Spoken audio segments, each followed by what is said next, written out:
of anybody more deserving than Geoffrey, and it's been wonderful knowing him after, what has it been, 8 years? 8 years. Yeah.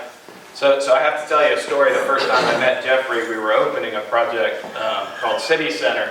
So Geoffrey says, you know, mate, I'd love to come down and meet you and talk. And I said, well, great, but, you know, we got this opening. Why don't you come to the grand opening? And so we have this wonderful grand opening for the hotel, and then there's this big party and reception at Raw Sushi. And Geoffrey and I proceeded to drink way too much sake that night.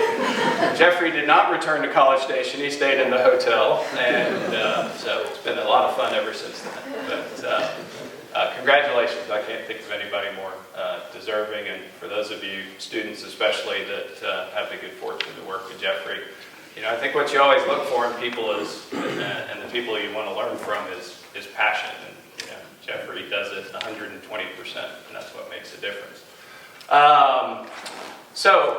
I've had the good fortune of, let's see, raise of hands. Who's architecture students or environmental design? All sitting in the back of the room. I don't know what that says. All right, construction science. Got one. And the rest,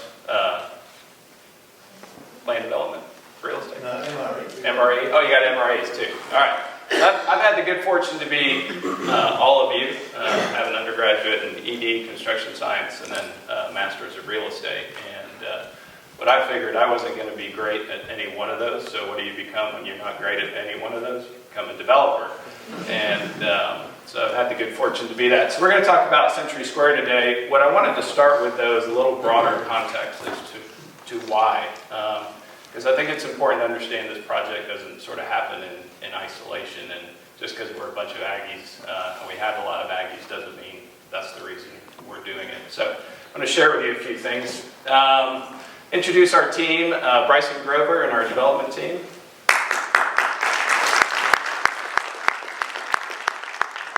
Clayton Friel is also part of our development team. Our Director of Retail Leasing. Actually, Monty's not going to speak, but Monty Large, also part of our leasing team here today. Who else we got? Courtney Ray, Manager of Marketing. John Taylor, our General Manager. And Andrew Sullivan with our multifamily group. And here also is our newest team member, an Aggie, Jenna Rabel. Jenna had an internship with us, and we told her she didn't really need to finish her degree. She should just stay. She was that wonderful, but we let her go back to school, and now she's graduating and ready to join the team, and actually going to be staying here in College Station and working on this project.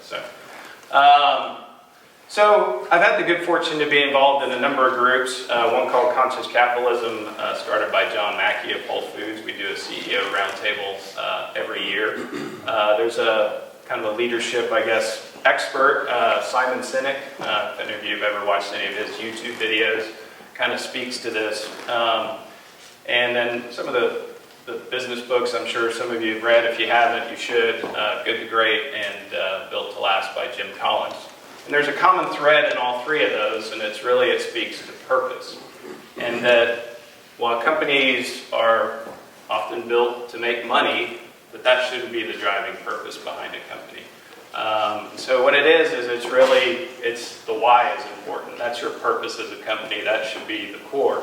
So I can talk to you about, if someone says, well, what do you do? And I can say, well, we raise money, we build buildings, we lease to tenants, right?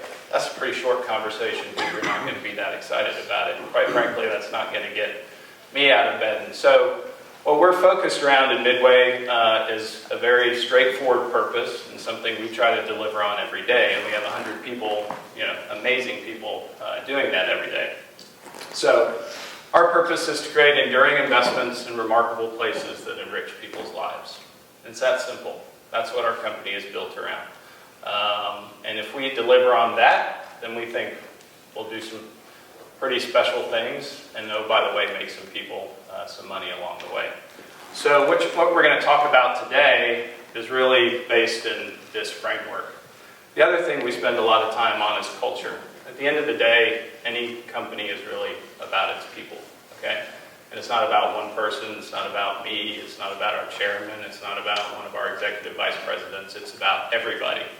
And when we think about bringing people into the company, it's pretty straightforward. What I always try to do is envision that person, close my eyes, and imagine that person handing you a business card. Because that might be the one person you meet from Midway, and that might be your total impression of our company and our brand. So we pay a lot of attention to culture. The hiring process is pretty nauseating. Jenna's thinking, well, you were easy. She knew she had us at hello, but it is really important, and it's a culture in which you go through 4 interviews with a lot of people, and you probably will have met 30 to 40 people by the end of it. But I wanted to share a little video with you and give you a sense about our culture and what's important to us. Oh, no, I'm not. Lower slide. So, part of that core purpose is a set of values, right? And these aren't just sort of things that get put up on a wall. And so part of our hiring process is we ask people to write about what these values mean to them personally, in their personal lives and in their business lives. And so in some respects, for us, bringing a team member on board is like getting married, right? If you marry someone and think you're going to change them, that's probably not going to work out real well. So for us, what we need to understand is if we start here and we share a common set of values with you, then the rest is going to be pretty easy, right? We can teach you anything. We can help you elevate yourself to wherever you want to go. But if we don't share these values, then it's probably not going to work out. I can't teach you integrity. You either have it or you don't. And so it's that simple. All right, so now I'll show you the video. Oh, no.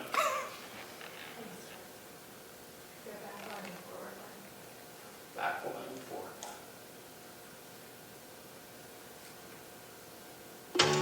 Midway as a company is focused around a purpose, and that purpose is to build enduring investments in remarkable places that enrich people's lives. Whatever you build will be there for years and years and affect a lot of people's lives. And so our desire is to do things well and enhance the property and everything that we touch.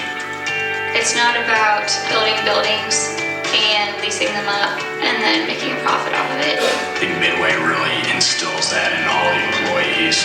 Bringing a new project to a community, and that project just isn't a bunch of inanimate buildings, but that project becomes the heart and soul of a community. So we've assembled a group of people that together create great places that will survive us as a group, places that will be memorable for the people that go there. I think generally the atmosphere is one of fun and family and collaboration.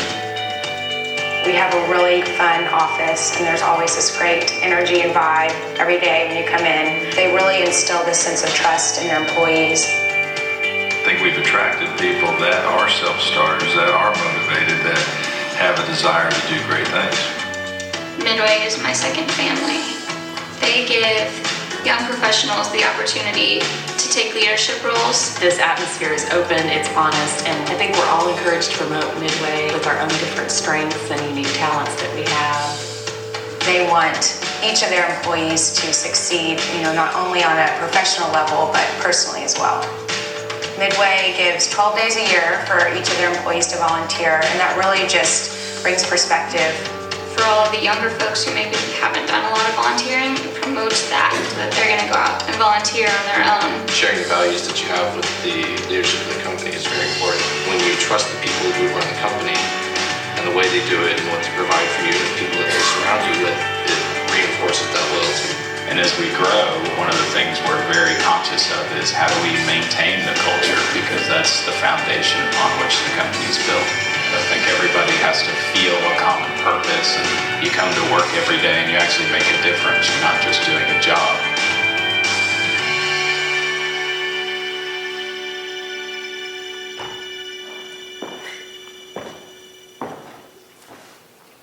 And yes, that was Bryson and Clayton in the Ninja Turtle outfits.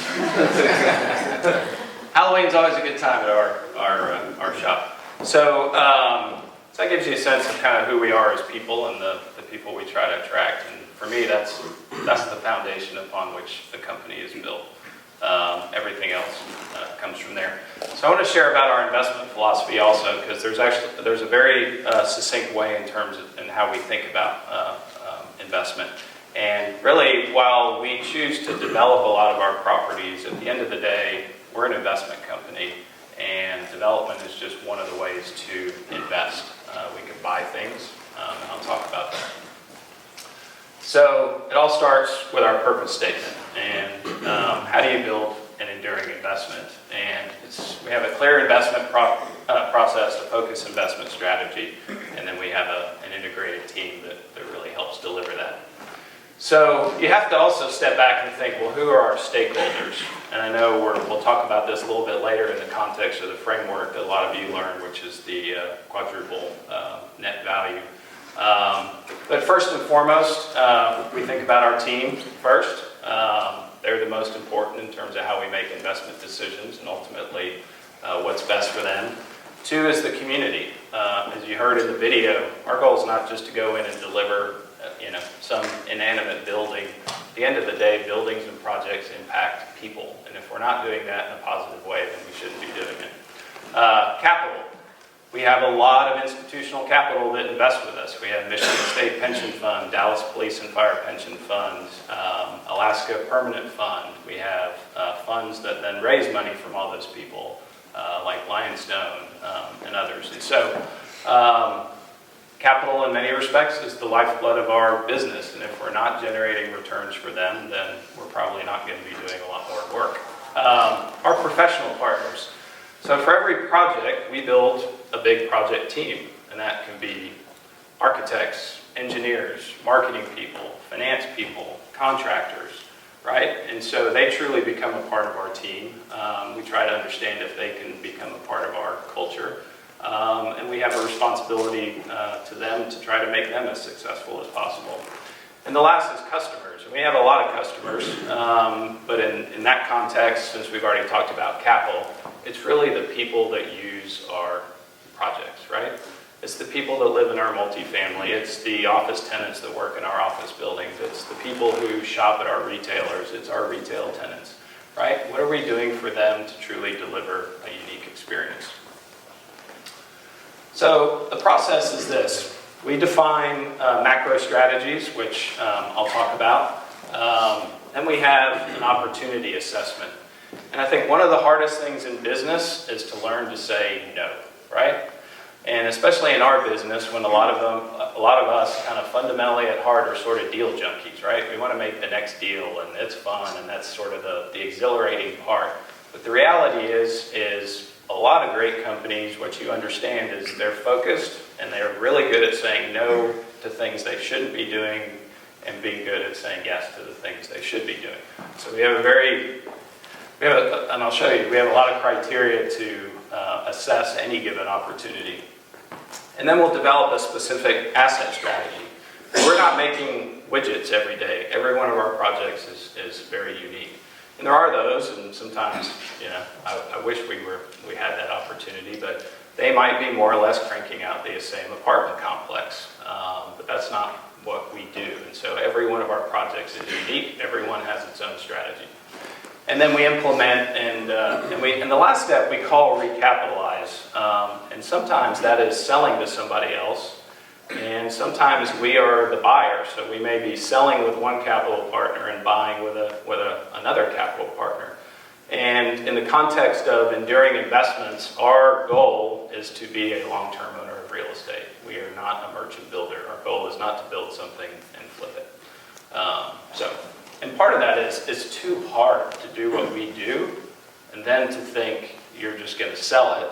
And if we do our job well, the value creation process is not just the development process, it is then the ownership, the marketing, and the maintenance of that project over the long term.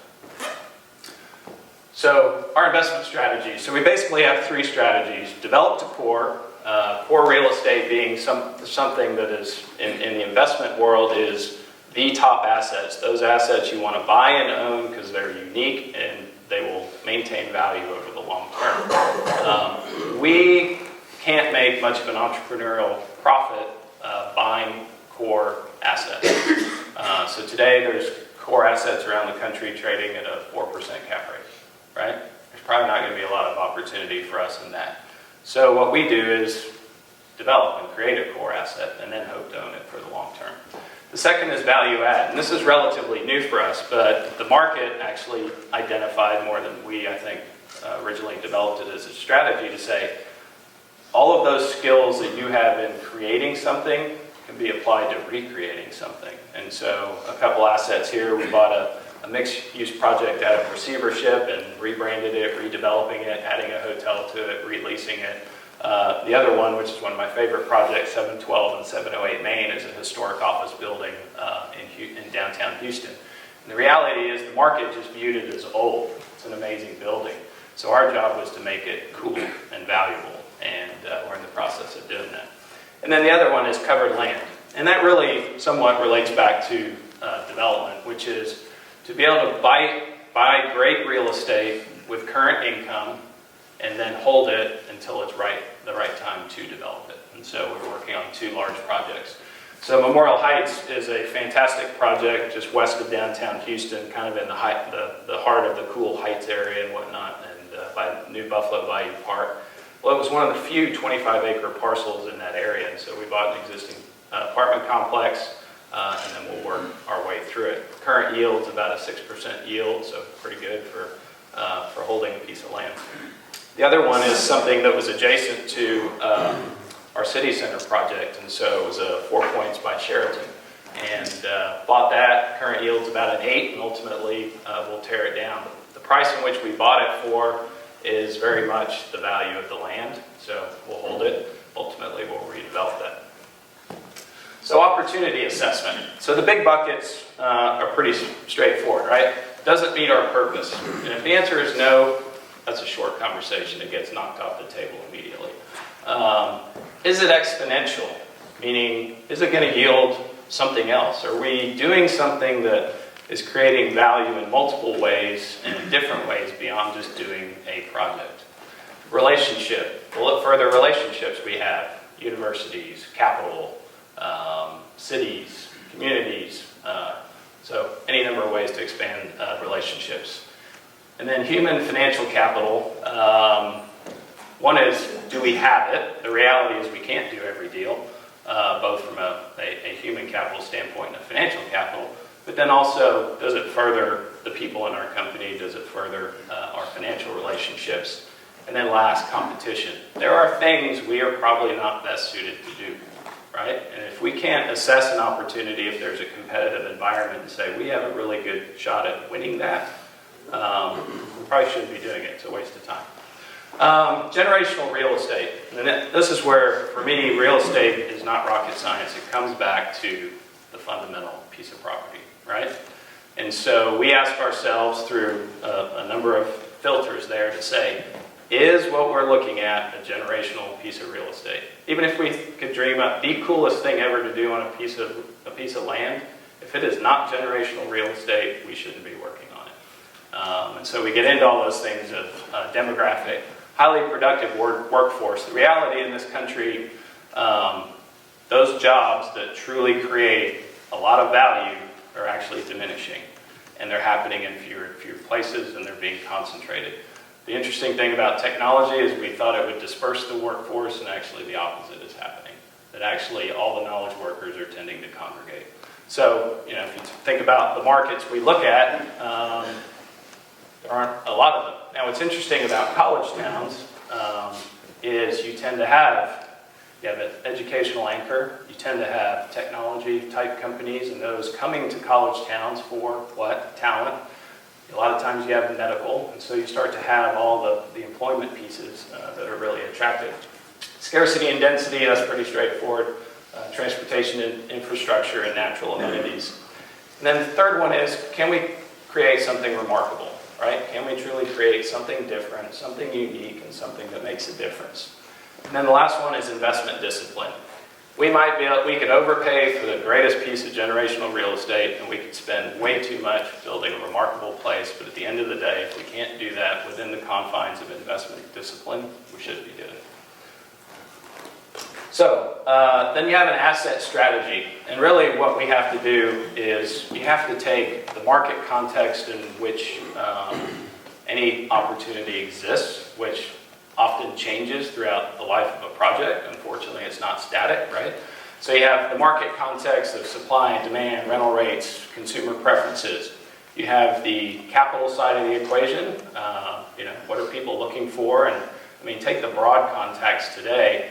Real estate, by and large, investment has increased in real estate because everybody's starving for yield, right? I'm not getting anything out of my bank. I can't get anything in the bond market. So, where does an insurance company go for yield? They're upping their allocations in real estate. And then the physical, right? You got site context, you've got zoning, you've got all kinds of things that impact. So how do we look at everything within those contexts? And then really it's those 6 criteria for us on how do we create a remarkable project and then within the confines of investment discipline. So that's how we come up with a strategy for each project. And then I won't go into each one of these because we'll kind of touch them, but we sort of have a philosophy then around, what is mixed use, what is creating an experience, what is connectivity, so our investment team. So represented here today is someone from all of our functional groups. And we have development, asset management, leasing, marketing, what am I missing? Financial operations. And so I can show you a traditional organization chart of a company that you would look at and go, yeah, that looks like a traditional organization chart. The reality is what we try to do is pool resources around an investment to create the most value we can. And so there's a ton of teamwork and crossover between. So every one of these folks works together on a daily basis about trying to make Century Square the best it can be. So Century Square, you're all like, God, it's about time you got there. Thought this was the purpose of the presentation. But I wanted you to have that context because it really is, it speaks to why we did this. So it's been a long journey, and I won't read this entire time frame, but the Cliff Notes version is we submitted a proposal in 2005. We were awarded the project in 2006. And then didn't start and actually execute a ground lease until 2012. So the vision for this was originally Dr. Gates when he was here. And his idea was that in College Station, Texas, we needed to do some other things to be able to recruit the best students and the best professors. And he looked at this piece of property and said, with the married student housing, it's underutilized. We can generate income from it, and it is an opportunity to create an environment that may be attractive to these other people, right? I mean, at the end of the day, you're competing with Austin and Boston, and from an environmental standpoint, pretty attractive to some people. Now others, it may be not. College Station may be more attractive, but he was trying to find ways on how to bridge that gap. We went through, after Dr. Gates went on to serve our country, we went through 3 other administrations, and it was sort of like Groundhog Day every time. It was re-educate them, get to the end, yes, they're excited, they're going away. And I give the credit to Chancellor Sharp. He was the one that really, when he came in, picked it up, championed it, and said, what have we been doing? Why is this not done? Let's get it done. And so ultimately, we were successful in doing that. And now we're under construction. So, generational real estate. That piece of property would have been developed 20, 30 years ago if it had not been controlled by the university. And if you think of Maine and Texas essentially as first in Maine, Texas University is first in Maine, right? That's like ground zero. And then for a project like this, you want to be across from the university. Not that it's purely focused on students, but you want to be across from the university. That is the anchor institution in this market. And the fact that it had scale. There's a lot of little 1 acre, 2 acre parcels, right? You can buy along university. You can't assemble 60 acres. It is literally impossible. So one of the really attractive things to us, and maybe less attractive to other developers, right? If you only do student housing, you probably want the 2-acre parcel or the 3-acre parcel. But to do what we do, that's hard to do on a very small site. So the fact, one, we had the scale, but two, the opportunity to do future phases was very exciting. And so there's a, so what you can see here in dark gray, so this is the site, and what you can see here in dark gray is phase 1. Now, a lot of the new married student housing was built in here, and so we wrap around it. And then there's also a future development phase here where a road can be cut through out to Rosemary, which I think ultimately will be something everyone wants to do to relieve a little bit of congestion here. What's nice is we've also been working with the university about the expansion of the engineering school and ultimately how these two relate to each other.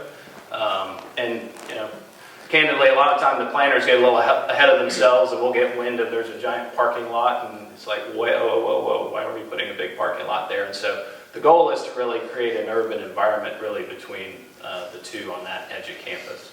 The whole project, and the guys will talk about it probably in the site plan, but the central spine of the project, it wasn't so much that it's about in the middle of this, but the central focal point is actually lined up on the bonfire memorial. We just felt like paying homage to that was important, and that sort of had a sense of context. So, great real estate. So asset strategy. And I think the keys in here are dynamic community center, and people congregate from across the region. I don't believe this is just a College Station or a Bryan project or a university project. Ultimately, this will be a destination for the broader region. And College Station already is in some respects. You think about all the towns that come here for medical services and shopping. And the reality is some of the things going on in this city related to the university, with biotech and everything else. I mean, this town is changing, so we're excited to be a part of that. So I'll touch on just quickly on each of the 6. When am I supposed to be done, Courtney? 45? 55. All right, I'm doing well. So synergies equal value.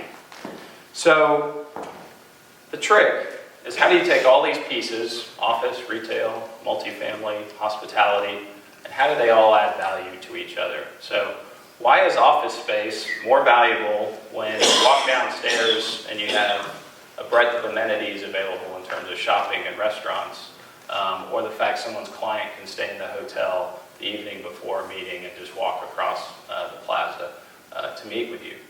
Those are the important things on all those intersections and connections on how you create a lot of value. The risk is you have to get every piece right, because as much as each one can add value to the other, if you get one wrong, it can detract value from all of them. And so what I like to think about it is it's an issue of brand integrity, right? If we put the right hotel in there, it adds value. If we put the wrong hotel in there, it detracts from the value. Same with the restaurants, same with the tenants, same with the multifamily. And it's a delicate balance, and it's one of the reasons a lot of people don't do it. The other thing is, as a company, and we learned the hard way early on with a smaller mixed-use project, is it usually doesn't happen, and all the synergies are not created unless you're willing to do all the pieces. And so today we develop hospitality, retail, office, multifamily. And so, we're the grand arbitrator. We're the ones that make the decisions to make sure every piece works together. So, and we'll talk about each of these pieces, the team will. So, we have 115,000 square feet of retail and restaurant, 40,000 square feet of entertainment, 60 of office, 250 multifamily units, and 300 rooms. So about 660,000 square feet buildable space in phase 1. And there's actually a 1A, and so we kept one parcel right up on University out because we had a sense that doing something there day one was actually being a little short-sighted, that there would be a little more value on that piece. And so what's planned there is about another 55,000 square feet. I think what will change on this piece is that. I might be wrong, but our sense is I think we're way underestimating the office opportunity here. So, experience. So it goes back to what I said earlier. At the end of the day, we tend to treat real estate, unfortunately sometimes, as either a building or an inanimate object or a financial instrument. The bridge between those two is people, right? If people want to rent your multifamily units, the city doesn't have public transportation, and so we have the good fortune to take advantage of that. And I think that pedestrian connection is not just within the project, but the obvious pedestrian connection to the institutional anchor in the city, which is the university. And interestingly, I think there are college campuses that are doing a better job at this, and I think there are others that are not. And the reality is college campus planners should be thinking like mixed-use developers at the end of the day, right? How do you deliver an experience? How do all the pieces add value to each other? And how do you make it pedestrian friendly? And unfortunately, there are some that are sprawling and some that are doing a better job, some that are forced to be constrained in a smaller environment, but others that I think are smart about it from a planning standpoint. So, innovation. So, I don't think we're doing anything particularly innovative, with buildings and things in this particular project. We're not, inventing the greatest skin of an office building ever. But I think the innovation is we're delivering community. And what you find in a lot of places where we build projects is people are starving for community, right? At the end of the day, we are social beings. We want to go somewhere to see people and be seen, and do it in a way that, right, is a connective way and given the potential to do multiple things. And so I think what we're delivering at the end of the day is community. And if we do our job right, like I said, it's not just student community, it's not Bryan College Station community, and it's not just regional community. Hopefully it's all of those things. And we have truly created an environment where people want to be, they want to hang out, see their friends, meet people, and by and large we accomplish that in every one of our projects. And then differentiation. So the interesting thing about developing a project like this is for just about every component in the project, there is no comp in the market, right? So as real estate people, we're sort of brainwashed to say, if you go build something, then what are the comps in the market? There is no multifamily that's not targeted for students, that is urban in nature and built for professionals. We're doing that. And the conversations we had with our institutional partner was always, what's the comp? And it was, Bryson is nauseated the number of times he had to say, there isn't a comp, that's the point, right? Why do we want to be like everybody else? Now, you have to have some measurable or creative ways to say, this is going to make sense, but it doesn't mean you want to be exactly what someone else is. So we have extrapolated a lot of data from student housing. How does that relate to what we think people will pay in market housing?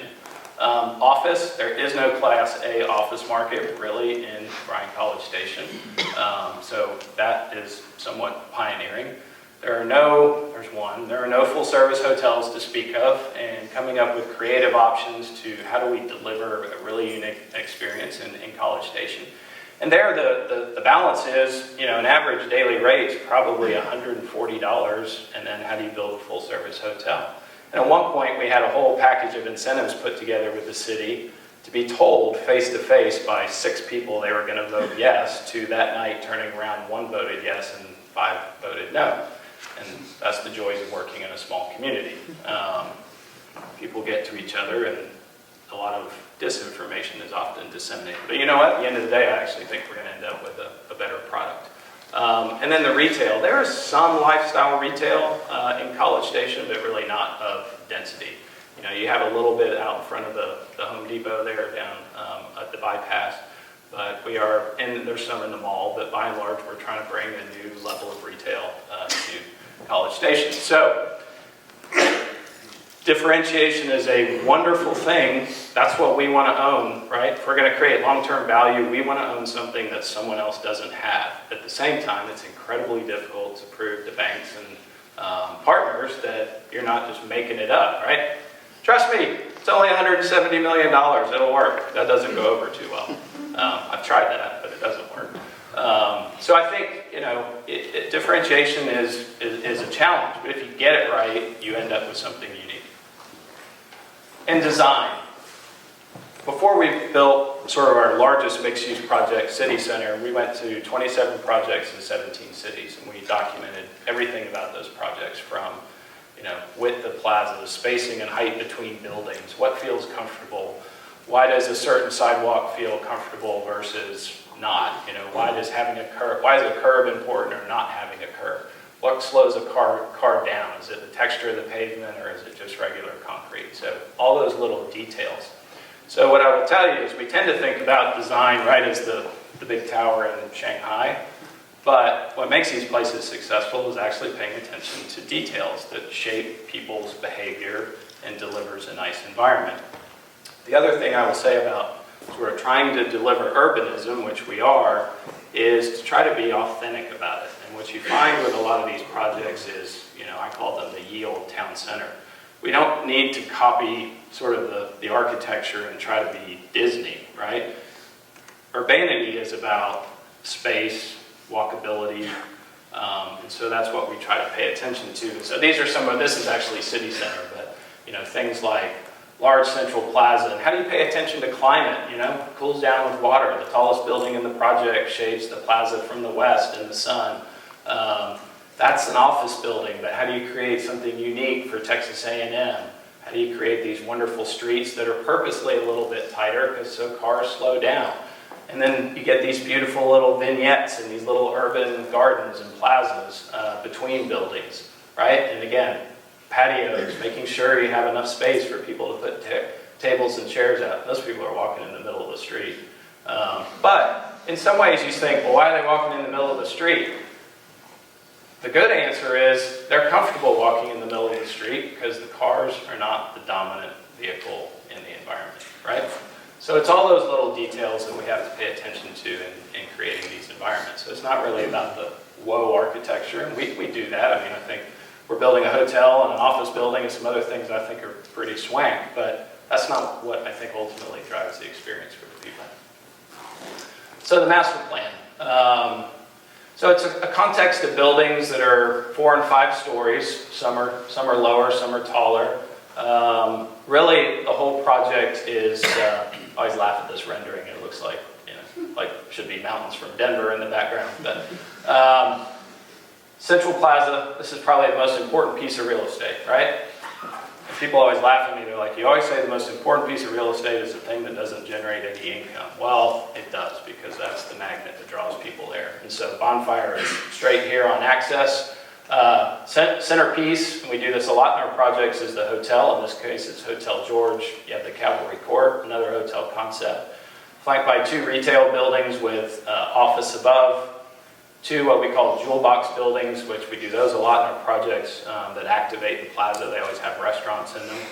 And Vaughn will talk about this, but the key is not just the plan, but how you lease the plan, right? What creates the most activity around a plaza? Someone guess. What use? Food. Restaurants. Yeah, restaurants, right? Our chairman has a great saying. He says, I buy a couch every 10 years. I eat 3 times a day. Right? You want to build a connection with the community? Restaurants. They come all the time, multiple times a week. Patios, visual stimulation of activity and community, right? They're wonderful. So we generally think about those around the plaza. You actually have, this is the movie theater here. Y'all are going to love it. You can get beer, wine, ice cream sundaes, hamburgers. I should have started with hamburgers, not the alcohol, but I know you. So retail in the base, this is actually, and actually this rendering is distorted a little bit because these buildings are not that, but this is a long retail building. So this is the piece we're holding out for now and not building. So we're going to create, the pedestrian infrastructure, and so this is a great main street running through the middle. This is a great pedestrian street. This we're going to hold out because I just have a sense that we don't know who's going to show up. And it happens a lot in our projects, right? If we get the first piece right, I could dream all day and never think about the opportunities that are going to show up. It always happens. I mean, like at Texas A&M, we have their executive MBA program in City Center. I wouldn't have dreamed when we started that project we could have a university use, let alone an Aggie use, in that project. But it showed up and it made all the sense in the world, but we didn't know it at the time. We had to get further along with the project. So again, master plan, so hotel, Central Plaza, 2 retail office buildings. These are these little jewel box restaurant buildings on access with, the bonfire. This is the multifamily here, retail restaurants. This is the holdout parcel. This is the theater on the 2nd floor above retail and a parking garage. So one of the things we really struggled with this project from a financial standpoint was structured parking. The crossover, plus or minus, land value to make structured parking make sense is $25. If your land's worth more than $25, generally it makes sense to build structured parking. Our basis in this land is not $25, it's less. But you also then wrestle with the basic planning premise that we're trying to get cars out of the equation. And so what we tried to do from an economic standpoint was really balance surface parking capacity, albeit somewhat hidden in a pedestrian environment, plus the need for a parking garage. And so what you have is that will feel like a pedestrian street, that will feel like a pedestrian street. All it has on-street parking, but then we're going to have some smaller kind of overflow surface lots. We have some parking capacity on the front, and then we have the garage. So we're trying to find a balance there between what is economic reality and trying to create the environment we want to create. So again, you're going to hear from people on each of these teams to understand how what they do on the project, what they're focused on, and a little more detail about each component.